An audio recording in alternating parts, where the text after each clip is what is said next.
Hello everyone, this is Carissa back here with Elaine on our project analysis series. So today we'll be talking about Lentor Garden Residences. Yes. Okay, so Lentor Garden is going to preview very soon in early July. Yep. So that's why today we are doing this video to share with you what exactly will be Lentor Garden, what we should be looking at for Lentor Garden. So this time round actually we can do it faster because we do have a little bit information. We do have some information faster than previous. Sure, so yes, yeah, correct. so I hope that this video will be able to help you to identify what is actually the sweet spot or what is a walkaway price that we should consider when we come into Lentor Gardens Residence. Yeah. Yes. Correct. So on this slide, right, you can actually see that. So for most of you who are familiar with Lentor, you would have already have known that actually there's a lot of existing plots already. Yeah. And later we're going to also share with you the total number of units existingly over here, and then also addressing some of the concerns. So from here we can see that, right, this is where Lentor Garden is.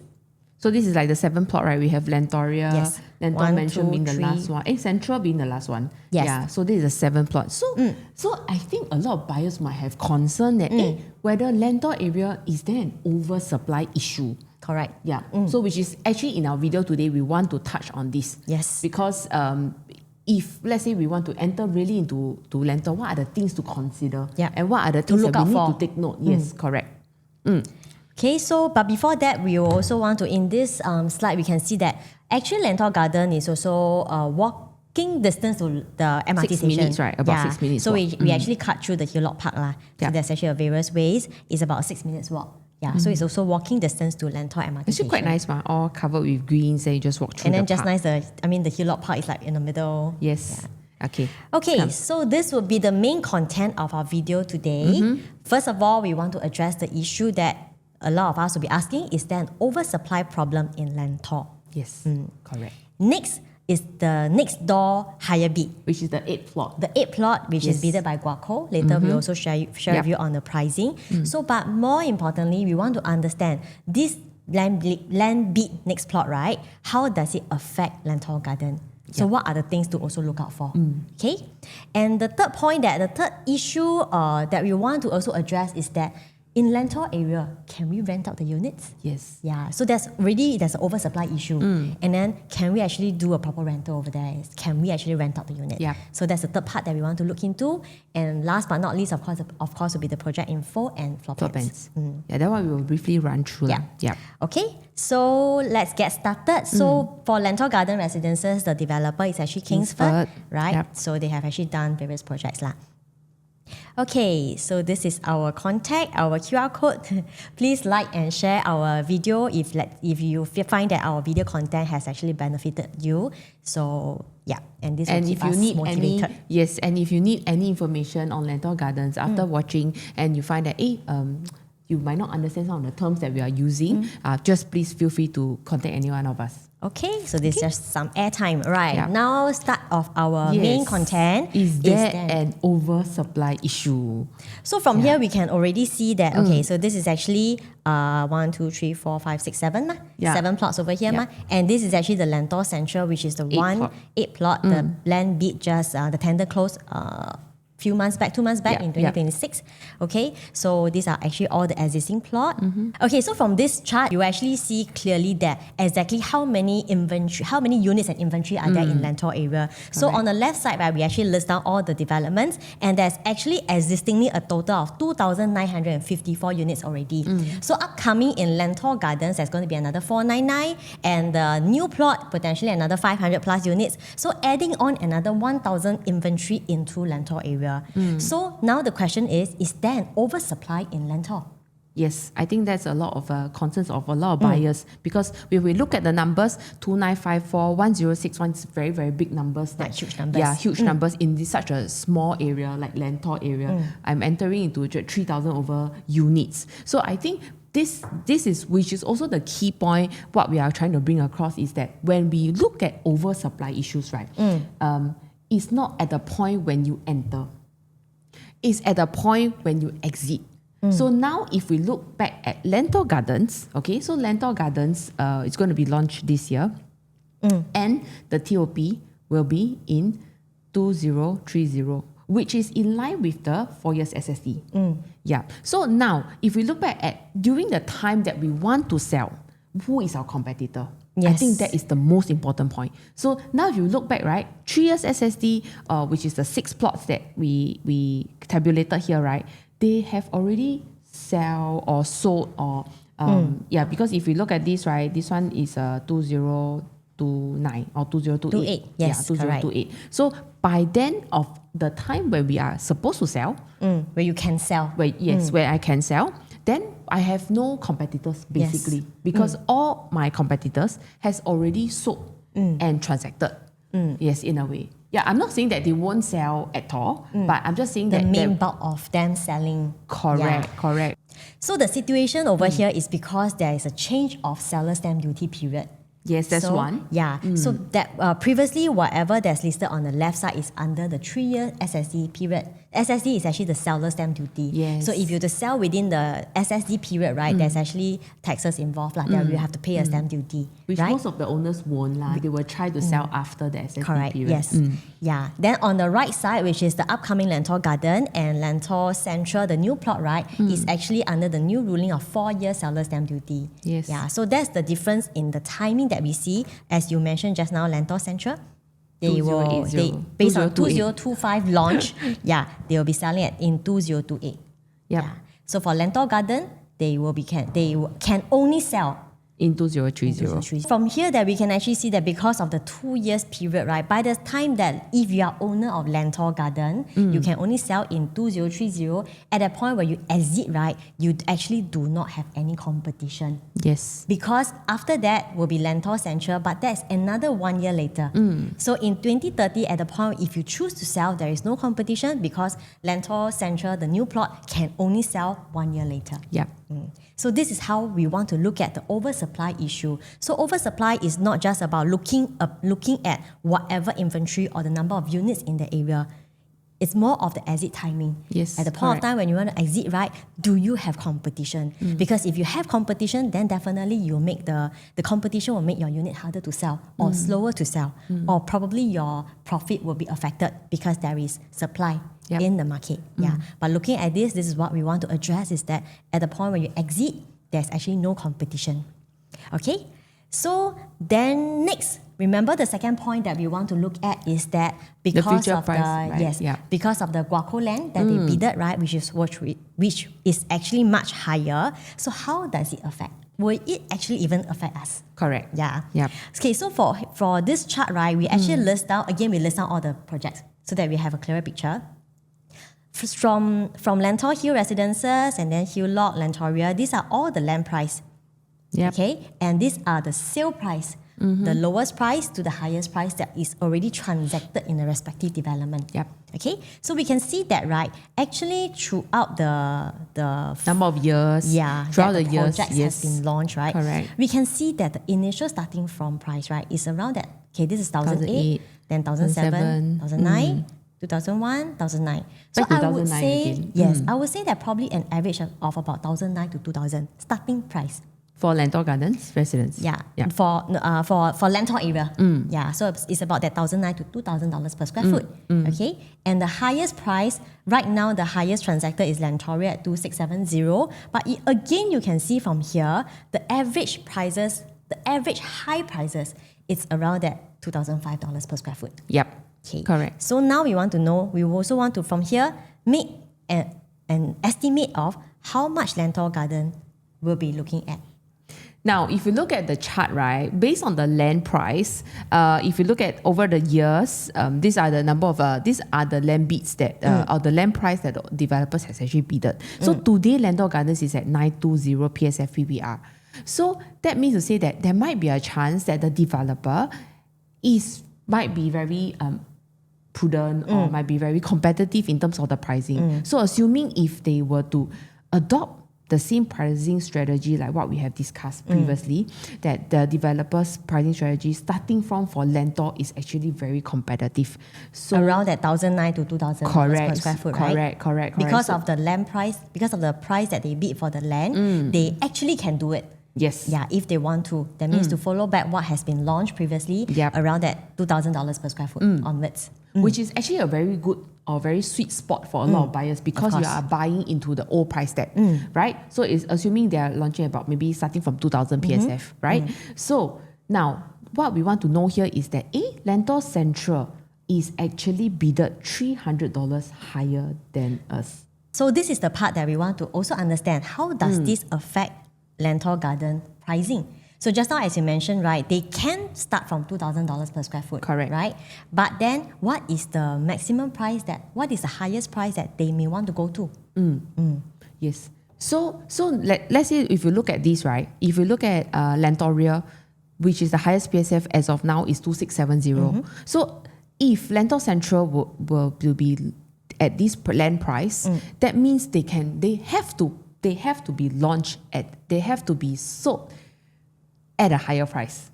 Correct? So that means they will... Because of their land bid price. Correct. So now with this, right, then we will want to know, what is the developer's pricing strategy? Because Kingsford, we have actually done quite a few analysis already. So with this pricing strategy that most of the time the developer adopts, right, we will be able to identify roughly what kind of pricing strategy they will adopt and what will be a price that we should walk away. So next we will talk about the developer's pricing strategy. So for Lentor Gardens is actually Kingsford. Yeah, it's Kingsford, and we will take Chuan Park's pricing on the launch day, for example. Okay, so if we look at now we will take this example, 2-bedroom, 20th floor, 19th floor. 743 square feet, 743 square feet as a comparison. So that means now if you want to look at the pricing.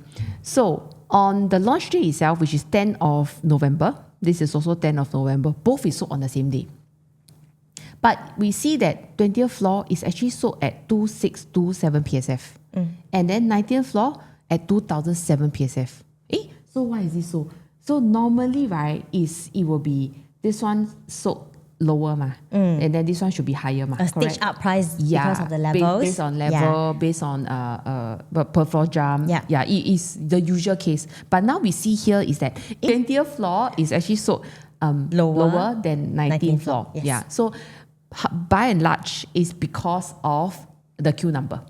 Because my buyer also bought during Chuan Park launch day, so I was quite clear of what was happening.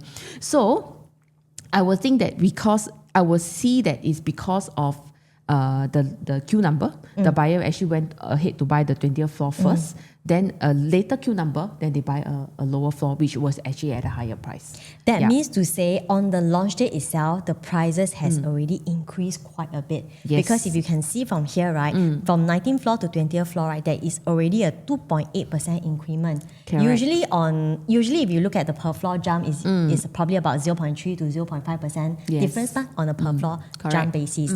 But because of this, right, we know that on the actual launch day, there was already a 2.8% increment. So the other information that we draw out was actually for 3-bedroom. So just now was a 2-bedroom. So similarly for 3-bedroom over here, right, we can see that the 20th floor is transacted at 2563 per square foot. But one floor down on the 19th floor, right, is actually higher at 2608 per square foot. Yes. So there is actually another 2% increment. So this is actually very similar scenario as per the 2-bedroom, meaning to say the later part of the buyers who bought at the later part of the day, within the same day, but later part of the day, actually already bought at a price increase. So which is around that 2 to even a 3% increment on the launch day. Yes. Okay. So one more point that you have to take note is that because of this, we understand that Chuan Park has this pricing strategy, right? So that means that developers they will increase the price if they say that the queue number is the queue number is very healthy, the units are really moving. Yes, the interests are moving. So if let's say example, if you happen to have a very, very good queue number, then maybe you might want to go from top down onwards. Yes, top then down. But depending on the per floor jump, etc. So if let's say this happens and you manage to get a 20th floor at a much lower price, then it's a win-win. It's already a buffer in terms of the price difference already. Yes, correct. So this is actually on launch day. We can see that on launch day there is already a price increment. So we also want to see until now, Right? Because this one was actually in 2024 ma. So now we're in 2026, about 1.5 years later, the current transaction. So again, we pull out data. This is actually a 3-bedroom unit. So for this one, right, 18th floor is actually sold at 2,586 per square foot. All right. And the 16th floor is actually sold at 2,723 per square foot.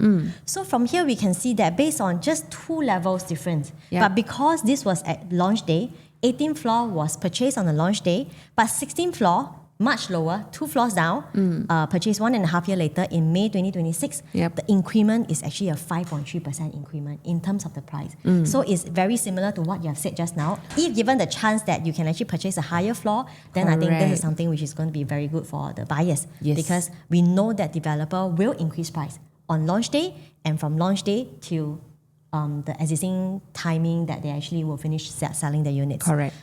So this is how Kingsford will actually be pricing based on Chuan Park case study. And we can see from here is also that on a summary scale, right, for the whole of these 2 years, the lowest per square foot is actually transacted, sold, is actually at 2269. But the highest has already went up to 2793.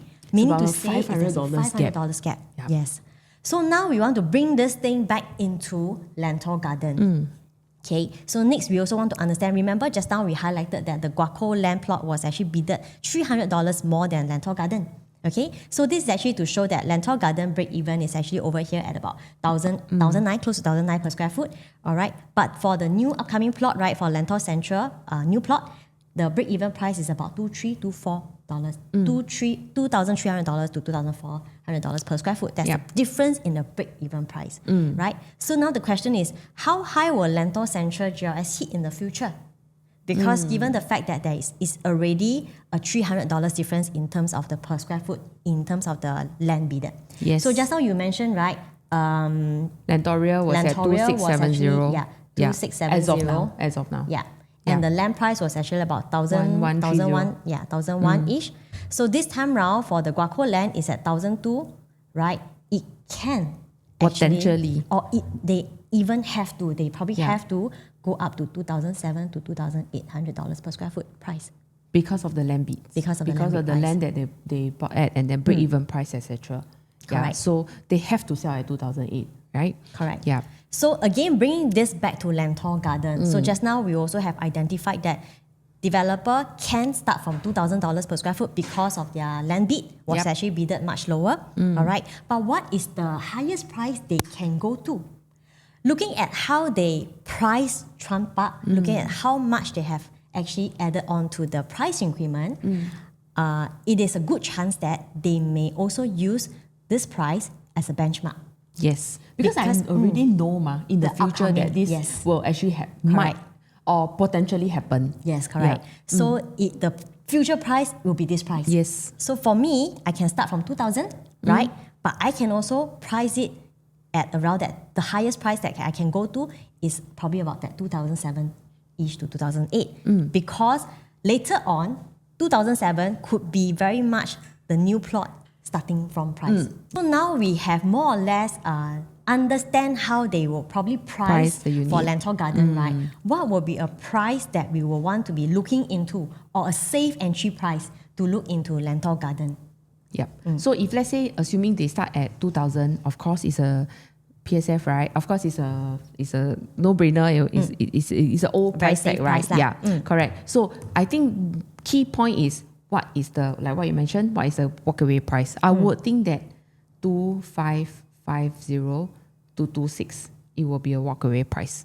Because if anything higher, then I won't be buying at the project sweet spot. So maybe we want to take a look back at this price chart, right?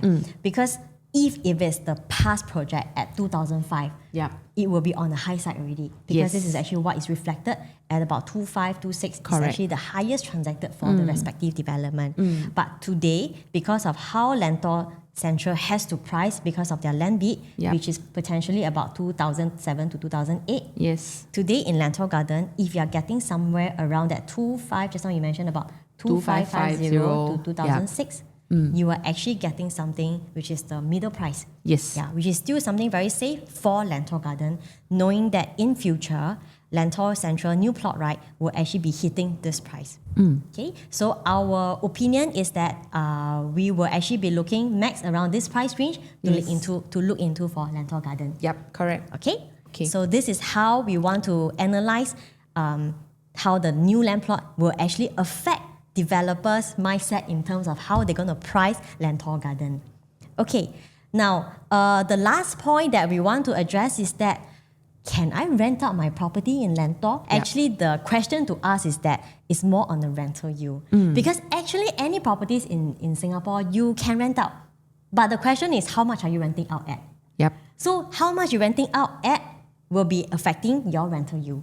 Yeah. So to purchase a unit in Lentor, definitely we feel that definitely it will be rented out. It's just about the rental yield. Yes. So then back to your question, if I were to purchase something in Lentor, what is my intention of purchase? Am I looking for a high rental yield, or actually do I want to look at more on the profitability?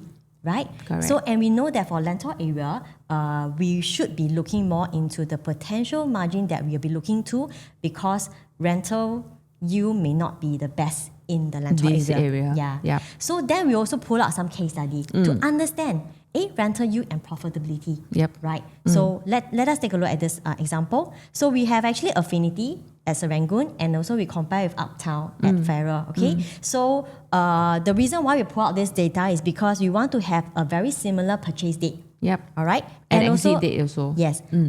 Similar entry date and also exit date. Yep. And also very similar quantum. All right. And both of them are actually 3-bedroom. So if you look at Affinity's sale price, right, it's actually at 1.8 million, right, in 2026 this year. And then for Uptown, right, it's actually at 1.6. But the purchase price initially was very close. Meaning to say, to summarize, in terms of the profit that Affinity 3-bedroom make, right, is actually a 366,000. The annualization is at 4.75%. Yep. But does Affinity actually have high rental yield? So if you look at this, right, for the 3-bedroom in Affinity, it's actually just at 3.5% rental yield, which is not bad.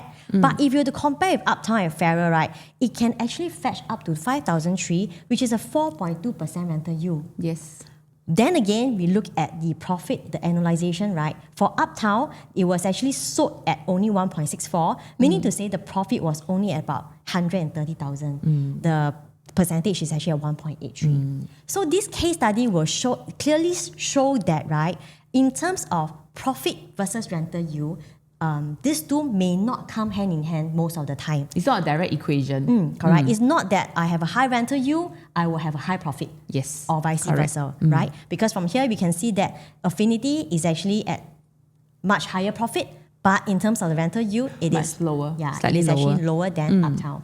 Next, we have another case study which is also similar. This is actually Foret at Bukit Timah. This is actually Foret for the typo, sorry. And then it's Iberia. Yeah. So again, the purchase date is actually very similar, and the purchase quantum is also very similar. Sale date is November 2025, this September 2025. So in short, we again look at Foret, right, in terms of their annualization of the profit is actually at 3.86%. Versus over here is actually just at 1.66. Yes.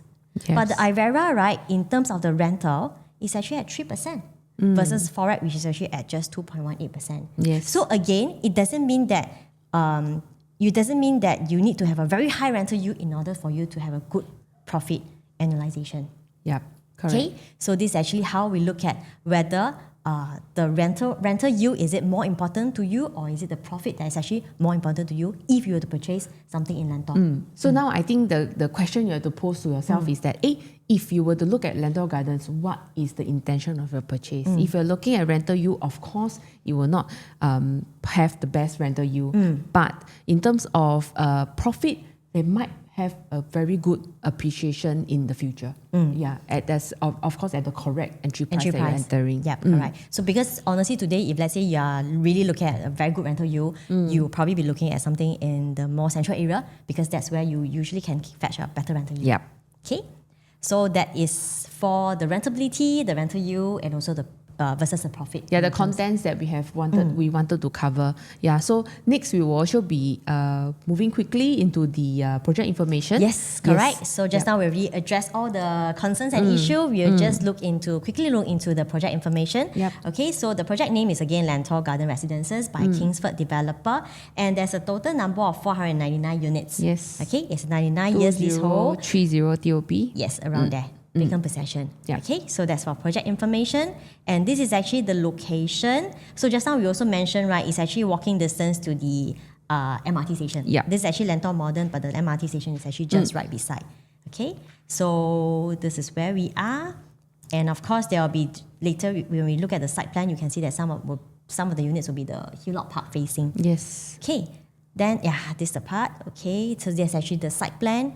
I would say that it's actually quite very decent land size and how they actually space out the unit. Yep. Yeah.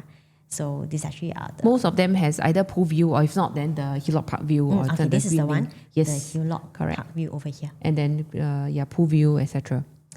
Okay, so this is actually the unit mix. Smallest is actually 2-bedroom. Yep. All right. 3. 2, 3, 4. 4. And there's And actually 3 units. of the strata terrace. Yeah. Correct. Okay, so that's the unit distribution. Just now, when we look at the blocks over here, this one, all right, they are actually of a lower height because it's actually up to level 8. Floor. Yeah, then level 9, there's actually a roof terrace. But the other blocks, right, will be until level 16. Okay. Okay? Yep. Right? Okay, so this is our contact. Feel free to get in touch with us. Yep. Okay? Preview date, preview is going to start on the 4th of July. And the booking date very likely is going to be on the 18th of July. Okay? We still have some time if you need help in understanding how you can actually put this in part of your portfolio, or this is one of the options that you'll be looking into. So feel free to get in touch with us. Yep. Okay, we come to the floor plan analysis. All right, so we also want to also share with you on this floor plan analysis, plans that they provide. Yeah, so the 2-bedroom actually have quite a fair bit. Yeah, so it's a lot of different layout, but actually the sizes are the same. Yes, correct. Okay, so starting from the smallest is actually 2-bedroom premium, 646 square feet, stack 24, which is here, the park facing. Yeah. So dumbbell layout, standard dumbbell layout. And then you have a proper dining area. Yes. Yeah. And then if next one will actually be the 678 square feet unit. Tuck kitchen. But this one is a longish kitchen. So this one is tuck kitchen. Concept. Yes, correct. But it's also dumbbell layout. Yeah. And then you have a proper dining area all the as well. will be dumbbell layout. Correct. There is no, I don't think there is traditional traditional kind of layout. Yeah. So and then next will be 678 again, which is stack 3 and stack 20. Stack 9 and stack 20 pool facing. Same. Actually, the layout is about the same lah. It's just like probably mirror image and yeah. So this one comes with same size. Yeah, this one comes with a study also. Yeah. Just that a wider walkway lah. Correct. So this two comes with the 2-bedroom premium plus study. Yeah. Okay, this is actually the one with the home shelter, which is 689 square feet. Yes. Okay, that's an additional home shelter. So actually, in our opinion, is that right? Coming back, we look back from the 646 square feet onwards, right? Because 646 and 678, the size difference is very little. Yes. So in our opinion, we will feel that if possible, we should go for the 678 because of the tuck-in kitchen. Yes. And also not forgetting, because Lentor, we already have quite a number of 2-bedroom units and different layout in Lentor itself. Correct. So if you are looking at 2-bedroom, we would feel that to get a better layout, which is the tuck-aside kitchen. Because if we want to sell in the future, at least we have an edge selling point in the future. Okay. And that's for the 678 square feet. For the 689, because of the bigger size already, but that comes, although it comes with a home shelter, but the part that if let's say you're looking more on rental yield or looking more on just investment point of view, a lower entry price, 689 may not be the best option because of the slightly bigger size. Yes, correct. Although it comes with a bomb shelter. So next we have 2-bedroom premium plus study. So 732 square feet, but same size, but we have got different layout.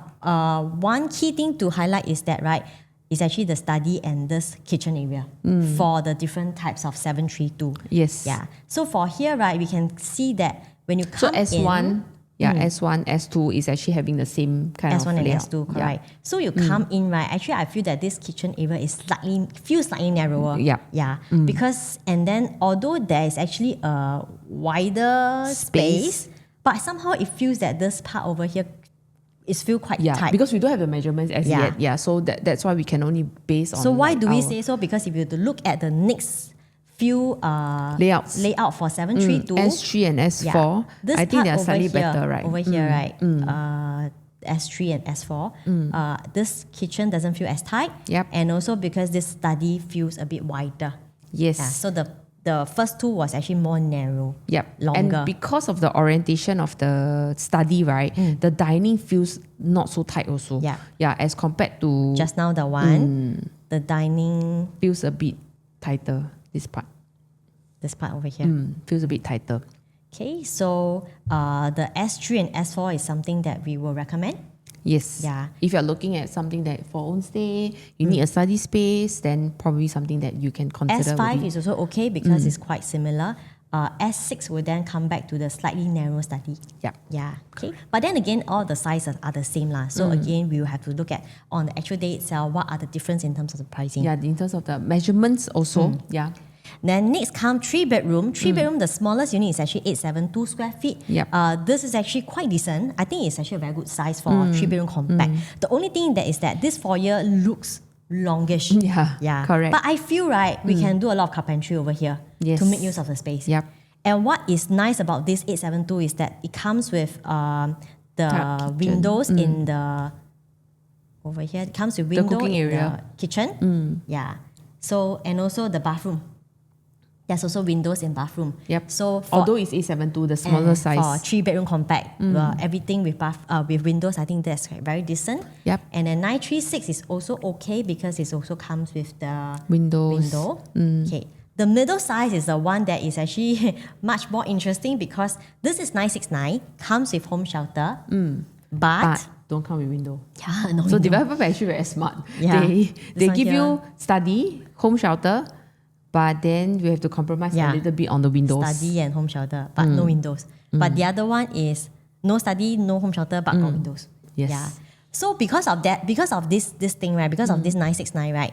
The next, in our opinion, again, we felt that if given a choice, all right, we should be looking into 1001 because again, 969 and 1000 square feet, the difference in size is very little. Yes. But for 1001 square feet, you basically have everything. Yep. Yeah, you come, especially for Dry one stay. kitchen, wet you, kitchen, you have yard, home shelter, etc. Over here, you And have all all the the- windows you want. Yes. Yep. Correct.